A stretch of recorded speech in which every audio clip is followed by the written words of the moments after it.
Un gâteau très frais pour l'été. Aujourd'hui, nous vous proposons un mendiant imbibé. Bonjour les amis, comment allez-vous? Eh bien, chez nous, ça va super bien.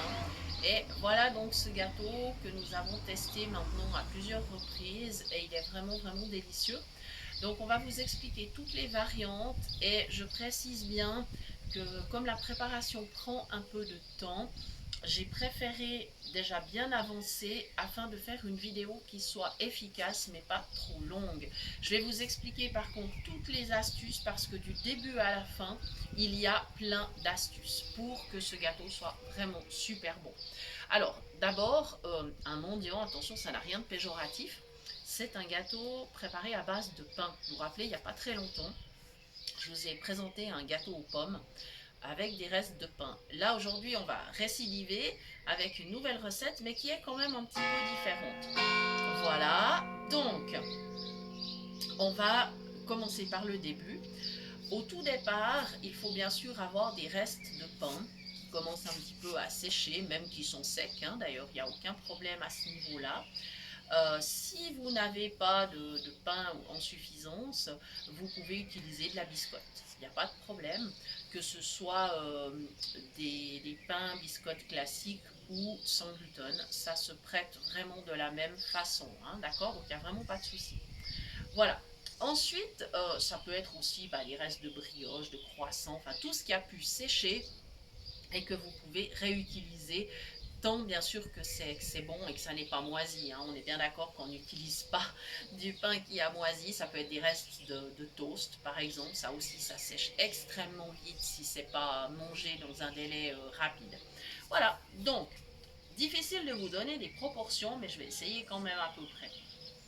En gros, il faudrait l'équivalent d'une petite baguette ou donc, oui, le reste de plusieurs pains. En termes de biscottes, peut-être une dizaine, ça serait déjà pas mal. Ça ferait un bon début, mais encore une fois, c'est selon la quantité que vous avez sous la main et il faudra adapter en conséquence. Voilà.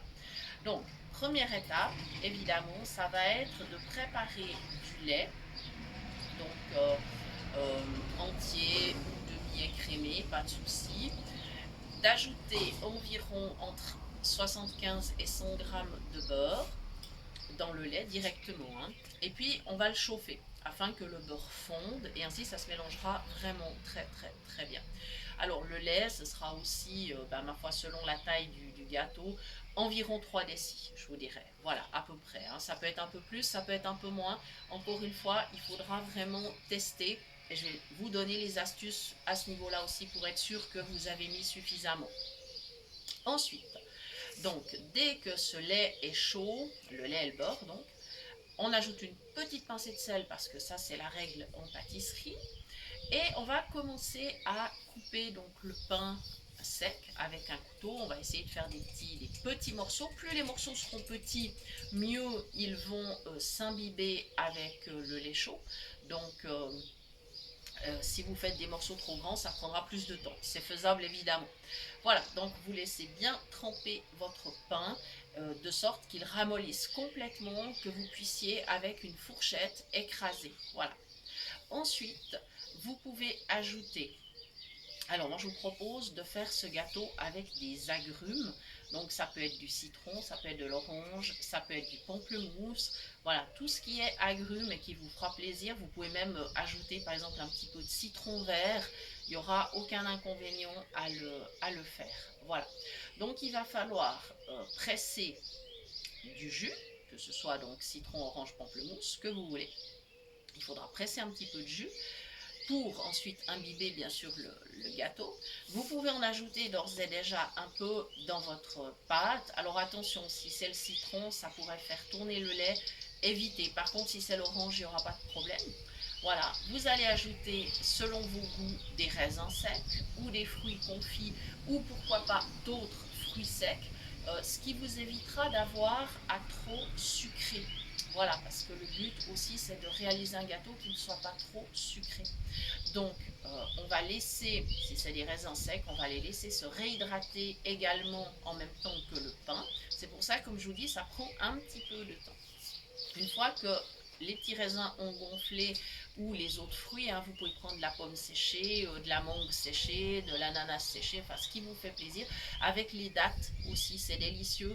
Et la date a un pouvoir sucrant qui est très très très élevé, hein, ça reste du sucre naturel. Voilà, donc tout ça c'est coupé en petits morceaux, c'est ajouté dans la pâte.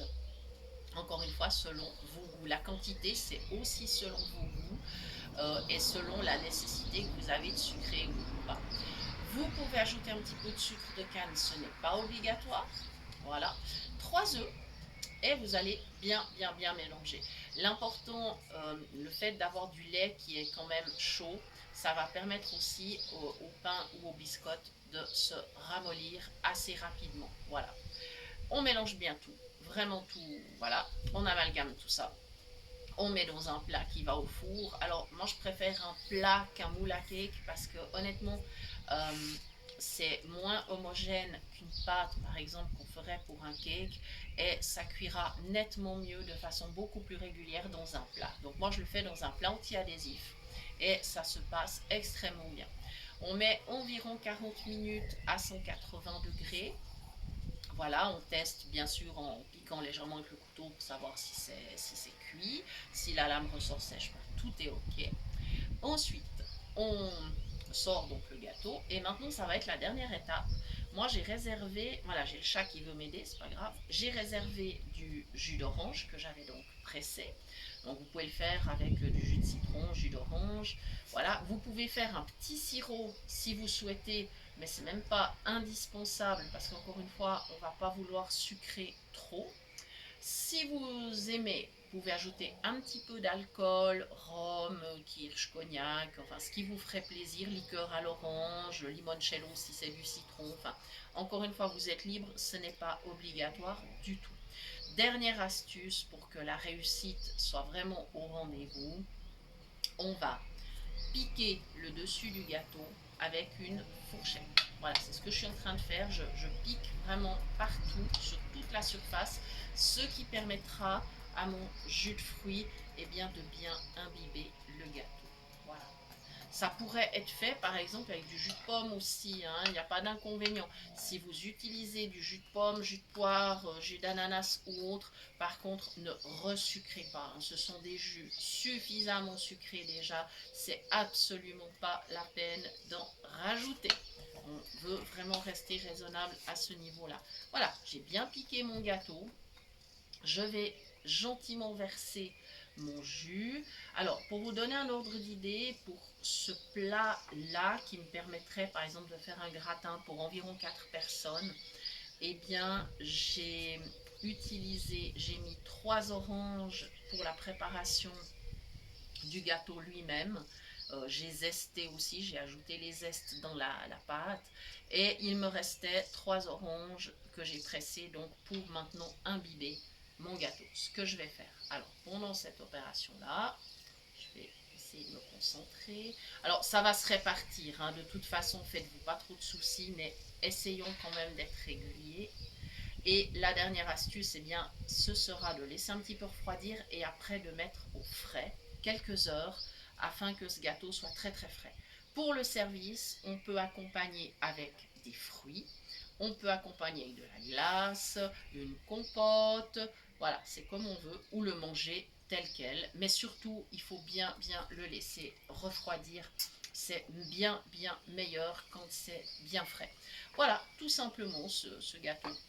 On espère qu'il va vous plaire, il vous permettra surtout de ne pas gaspiller le pain. Pour nous, c'est très important de ne pas gaspiller la marchandise. Et puis, je vous rappelle bien sûr que vous pouvez toujours nous retrouver sur Facebook. Vous pouvez toujours nous écrire à notre adresse mail cuisinepratique@mail.ch et nous essayons de vous répondre dans les délais les plus raisonnables. Voilà, à très bientôt. Merci de nous mettre en commentaire également quelle version du gâteau vous avez choisi. Donnez-nous vos recettes, ça nous plaira beaucoup. On sera toujours heureux de découvrir vos recettes. Voilà, passez une belle journée les amis et à très bientôt pour de nouvelles idées cuisine. Merci.